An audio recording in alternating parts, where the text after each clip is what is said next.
రైతులకు ఇచ్చిన మాట ప్రకారం పార్లమెంట్ ఎన్నికలలో ఓ సన్నాసి తాటి చెట్టు లెక్క పెరిగిండు కానీ దూలం లెక్క పెరిగిండు కానీ దూడకున్న బుద్ధి కూడా లేదని నేను ఆయన చెప్పినా నువ్వు రైతు రుణమాఫీ చెయ్యి, నేను రాజీనామా చేస్తా అని సవాలు విసిరిండు.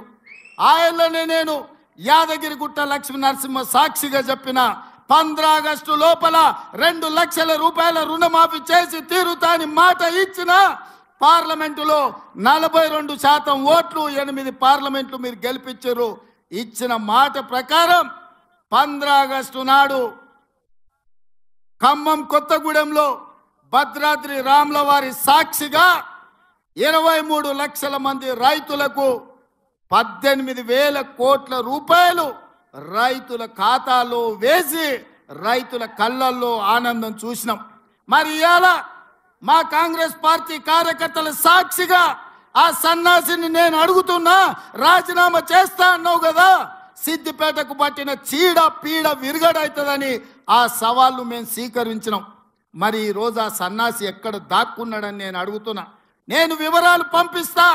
2 లక్షల వరకు ప్రతి రైతుకు ఈరోజు రుణమాఫీ చేసిన చరిత్ర, ఇచ్చిన మాట నిలబెట్టుకున్న చరిత్ర. 15 ఆగస్టు నాడు పండగ ఉన్నా కార్యక్రమాలు ఉన్నా ఇచ్చిన మాట ప్రకారం మేము వెయ్యాల్సిందే అని 3 విడతలు 27 రోజుల్లో 15 ఆగస్టు లోపల 2 లక్షల లోపల రుణమాఫీ అందరికీ చేసినాం. తాటి చెట్టు అంతా పెరిగిండని, దూలమూల పెరిగిండని, దూడకున్నంత మెదడు లేదంటాడు, సన్యాసి అంటాడు, ఏడదాక్కున్నాడు అంటాడు. నాకు మాట్లాడరాకనా? నాకేమో కొంత మర్యాద సంస్కారము ఎక్కడో అడ్డం వస్తూ ఉన్నాయి. నాకు అనరాదా? తాటి చెట్టు అంతా పెరిగినావంటే నువ్వు లిల్లీ పుట్టంతా లేవు అని నాకు అనరాదా? అయింది నువ్వు నన్ను సన్యాసి అంటే నిన్ను సన్యాసి అనడం నాకేమైనా పెద్ద కష్టమైన పని? అది నువ్వు పదే పదే నా ఎత్తు గురించి దుర్భాషలాడుతూ ఉన్నాడు ఆయన. ఇప్పుడు నేను అనేది నా ఎత్తు మీద నీకెందుకయ్యా అంత ఈర్ష? ఇప్పుడు మనం ఎంత ఎత్తు పెరగాలనో మన చేతులు ఉంటుంది. అది దేవుడిచ్చిన సృష్టి. అది మనం ఎంత ఎత్తు పెరగాలనేది మన చేతుల్లో ఉంటుందా ఏమి? అది భగవంతుడు ఇచ్చింది. నువ్వు ఎంతసేపు నా మీద ఏదో అసూయ పడుతున్నట్టు హరీష్ అంత ఎత్తు పెరగలేదని ఇప్పటికి ఒక 20 సార్లు మాట్లాడుతీవి. ఏదో పోనీలే ఎందుకు పట్టించుకోవాలని నేను అనుకుంటున్నా. ఇప్పుడు నా గురించి ఎంత తిట్టినా, నా ఎత్తు గురించి నువ్వు ఎంత మాట్లాడినా, నువ్వు ఎంత దానిలాడినా ఇప్పుడు నా అంత ఎత్తు నువ్వు పెరగలేవు. అయిపోయింది నీ పని. నువ్వు పెరగలేవు, నువ్వు గంతే ఉంటావు.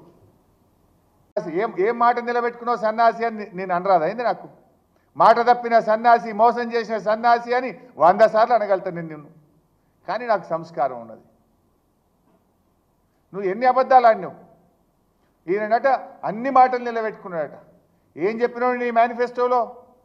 100 రోజుల్లో 6 గ్యారెంటీలు అమలు చేస్తా అని మాట తప్పిన సన్నాసివి నువ్వు కాదా? డిసెంబర్లో ఇందిరమ్మ రాజ్యం వస్తుంది, 4,000 పింఛన్ ఇస్తావా, నీ మన్మడు కాళ్ళొత్తుతాడని చెప్పి ఓట్లేయించుకొని మోసం చేసిన సన్నాసివి నువ్వు కాదా? ఇచ్చినవా 4,000 పింఛన్? మహిళలకు 2,500 రూపాయలు ఇచ్చినవా? 100 రోజుల్లో 2,500 రూపాయలు ఇస్తా అని బాండ్ పేపర్ల మీద రాసి అక్క చెల్లెళ్ళ కాళ్ళేళ్ళ పట్టుకొని అధికారంలో కూర్చున్నాక అక్క చెల్లెల్ని మోసం చేసిన సన్నాసివి నువ్వు కాదా? విద్యార్థులకు 5 లక్షల భరోసా కార్డు ఇస్తా అని మోసం చేసిన సన్నాసివి నువ్వు కాదా? ఏడాదిలోగా 2 లక్షల ఉద్యోగాలు ఇస్తా అని నిరుద్యోగులను మోసం చేసిన సన్నాసివి నువ్వు కాదా? ఇట్లా చెప్పాలంటే చాలా ఉన్నాయి. కానీ మేము ఇంతకాలం మర్యాద ఓపికని పడుతూ వస్తున్నాం. కానీ మర్యాదకు కూడా ఒక హద్దు పద్దు ఉంటుంది. కానీ నువ్వేమో రెచ్చిపోయి నువ్వు ఇవాళ మా గురించి మాట్లాడుతున్నావు. ఇవాళ స్పీచ్లో మాట్లాడుతున్నాడు గాంధీ భవన్లో. రాజీనామా చేస్తా అన్న సన్నాసి ఎడదాక్కున్నాడు అన్నాడు. ఎడదాక్కున్నా? నీ గుండెల్లో దాక్కున్నా, నీ గుండెల్లో నిద్రపోతున్నా.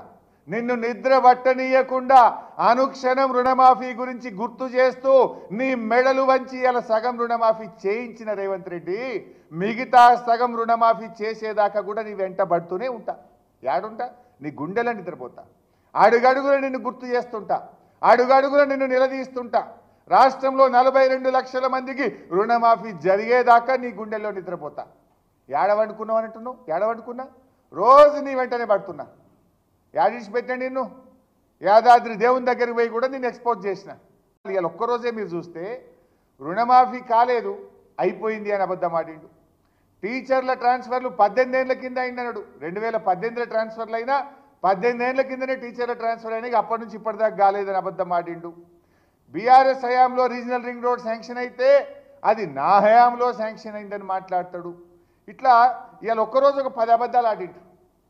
ఇవాళ ఎట్లయిపోయిందంటే అబద్ధం అనేది ఇట్లా బతుకుంటే ఆ హుస్సేన్ సాగర్లు దుక్కి చచ్చిపోతుండే కావచ్చు. ఈ రేవంత్ రెడ్డి ఉండగా ఇక నేను బతికి వేస్ట్ అనే అబద్ధం అనేది హుస్సేన్ సాగర్లు దుక్కి చచ్చిపోతుండే. గన్ని అబద్ధాలు మాట్లాడుతున్నావు, పచ్చి అబద్ధాలు ఒక ముఖ్యమంత్రిగా ఉండి మాట్లాడుతున్నావు. 2 లక్షల పైన రుణమా ఉన్నవాళ్ళు 2 లక్షల పైన ఉన్న రుణాన్ని మీరు బ్యాంకులో చెల్లించండి. మీరు చెల్లించిన మరుక్షణం ఆ 2 లక్షల రూపాయలను కూడా మీ ఖాతాలో వేసే బాధ్యత మా ప్రభుత్వం తీసుకుంటుందని చెప్పి నేను ఆ రైతాంగానికి తెలియజేస్తున్నా. 2 లక్షల పైన ఉండేవాళ్ళు మనం చెప్పేదాకా కట్టొద్దని చెప్పారు. ఎప్పుడు మనం డబ్బులు రాగానే కట్టమంటే ఆ రోజు వాళ్ళకి అకౌంట్లో వేస్తాం. లేదా ఇప్పుడే కట్టి నేను కట్టి 10 రోజులు అవుతుంది నాకు వేయలేదు మరి మమ్మల్ని చెప్తారు.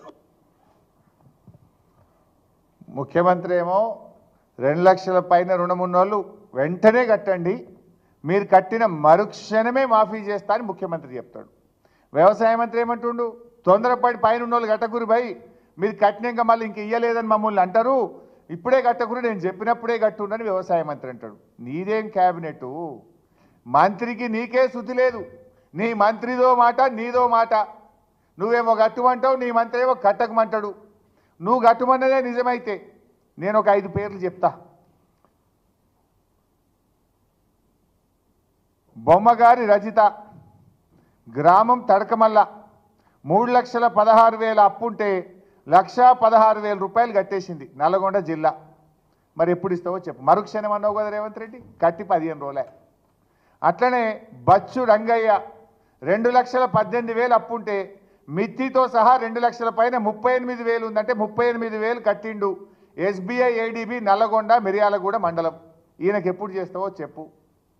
అలాగే మాలోతు ప్రసాద్ 2,04,918 రూపాయలు ఉంటే మీద 5,000 రూపాయలు కట్టిండు. దామరచెర్ల మండలం యూనియన్ బ్యాంకు కట్టి ఇప్పటికి 10 రోజులే. మరి మరుక్షణం నువ్వు అన్నట్టు రుణమాఫీ కాలే. అదేవిధంగా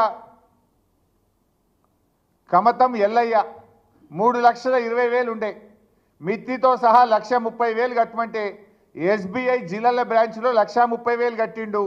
కట్టి ఇవాళకి 15 రోజులే. నువ్వు అన్నట్టు మరుక్షణం రుణమాఫీ కాలే. సుష్మిత బక్రి చెప్పేయాల గ్రామం 3,01,846 ఉంది. మీద ఉన్నది వడ్డీతో సహా 1,30,000 కట్టిండు. ఎస్బీఐ ఏడీబీ సిద్దిపేట 2 సెప్టెంబర్ 2024 నాడు కట్టిండు. ఇవాళకి 13 రోజులు అయింది. నువ్వు అన్నట్టు మరుక్షణం రుణమాఫీ కాలే. ఇప్పుడు తుమ్మల నాగేశ్వరరావు చెప్పింది కరెక్టా, నువ్వు చెప్పింది కరెక్టా? కట్టంగానే మరుక్షణం చేస్తాన్నావు కదా. నేను ఉదాహరణకు ఒక 5 పేర్లు చెప్పిన, నల్గొండ 3, మా సిద్దిపేట 3 చెప్పిన. ఇంకా పంపమంటే మొత్తం పంపుతా. మరి చెయ్యి, మరుక్షణమే రుణమాఫీ చేస్తాన్నావు కదా, చెయ్యి. మాట మీద ఉండే మనిషివా లేకపోతే సన్నాసివా చెప్పు. ఇప్పుడు నువ్వు ఇప్పుడు చెప్పు, ఎవరు సన్నాసో ఎవరు రాజీనామా చేయాలనో నేను అడుగుతా ఉన్నా.